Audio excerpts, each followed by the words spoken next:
Hi guys, Stephen Talbot back again. Today I want to talk about exercise versus nutrition. Okay, a little bit about exercise and nutrition. The ratio is about 90% nutrition to maybe 10% exercise, or vice versa, 85 to 15, like some number there. But nutrition is more important than exercise, but you need both to balance out the equation. Let's talk a little bit about exercise. Say you're new to exercising. You go to the gym for the first time. What's going to happen? You're going to get a little warm. You're going to feel that euphoria that most bodybuilders feel, or anyone who runs or anyone who exercises with feels this euphoria. You know what I'm talking about. It feels good. You're in the zone. You're ready to go. Working out, right? So what ends up happening is you're at the gym. You're warm. You're working out, and you overtrain. Now you go home. You eat a healthy meal. You go to sleep. Drink lots of water. You wake up and you can barely get out of bed. You're sore. Your body is like yelling at you, like, what did you do to me? So that is lactic acid. Now I'm not going to get into it in too much detail, but lactic acid will create muscle stiffness and muscle soreness. Okay, that's the breakdown of your muscles. That's the byproduct. Okay, so people do this and they eat healthy, they drink water, but they just don't feel good. So they're in pain all day, and guess what they don't do? They don't go back to the gym and work out. Now that's a no-no. If you work out, that lactic acid will spread around your body and you won't feel so bad. But that's generally what I see happening. Excuse me.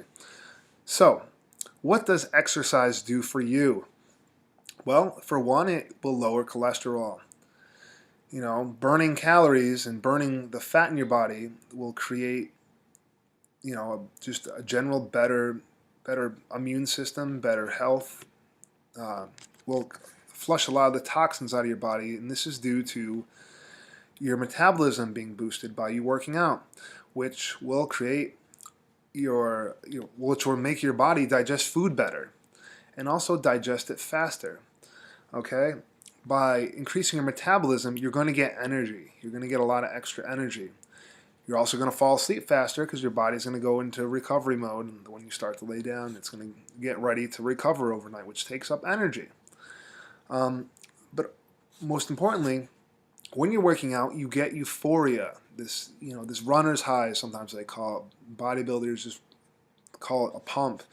But it's this really good feeling that you get, and that will last with you throughout the entire day. So people who work out, generally I would say, are happier. I mean, this is obviously, you may know some people who work out and they're not happy, but it sucks to be them. That's not you. Okay, nutrition. What does good nutrition do for you? Let's talk a little bit about good nutrition. Good nutrition is eating things like fruits and vegetables, eating things like lentils, which are beans, nuts, meat is also very good. Now, some people who are vegetarian might say meat's not good. I'm saying I enjoy eating meat, and I believe it's good for me. If I eat a good amount of it, and I cook it properly, I don't douse it in, barbecue sauce and a lot of stuff like that. Make it plain and just cook it right and eat it with a good balance of vegetables, fruits, water, and other nutrients. It is good for me. It has a good source of protein. Like beans and lentils have, protein. They have fiber, which is actually a form of carbohydrate. And then you have, let's say, breads and grains. I generally stay away from breads and grains.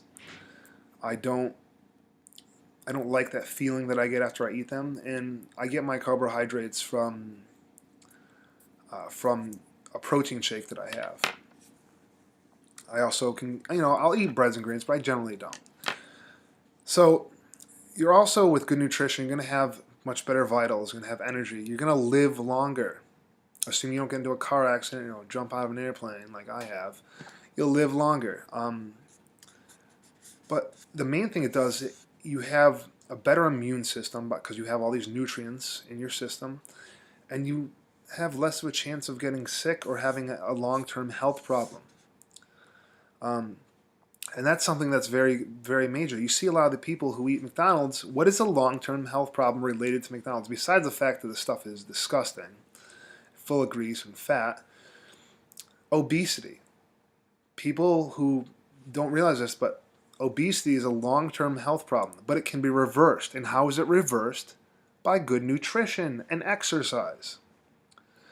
So when you see somebody out there and they go, I don't like working out, and I don't, I'm just going to go on a diet and eat less and blah, blah, blah, blah, that doesn't do anything. If you eat, a lot of food, but it's healthy food, it's not going to hurt you. What your body's going to do is just get rid of the nutrients it doesn't need. If you put too much nutrients in your body and it can't absorb it all on the way down the digestive tract, it's going to come out in your stool, and that's not a bad thing. It's just you don't need to eat as much. But I find that obesity is generally related to nutrient, eating nutritiously and working out. The opposite of eating nutritiously and working out, the lack of. But like I said, exercise and dieting are two things that if you have in your life, you're going to feel really, really good about. You're going to, like I said, have energy, and you're going to spend more time being active. You're going to have also, the longer you do it, the less of a chance you're going to revert back to a non-healthy lifestyle. People who are in the non-healthy lifestyle generally don't revert back to health, don't go to healthy lifestyles. So, and it's the same thing for being healthy. You're generally going to not want to go in the other direction. But this is about all the information I have for you right now. I have to go and actually go work out.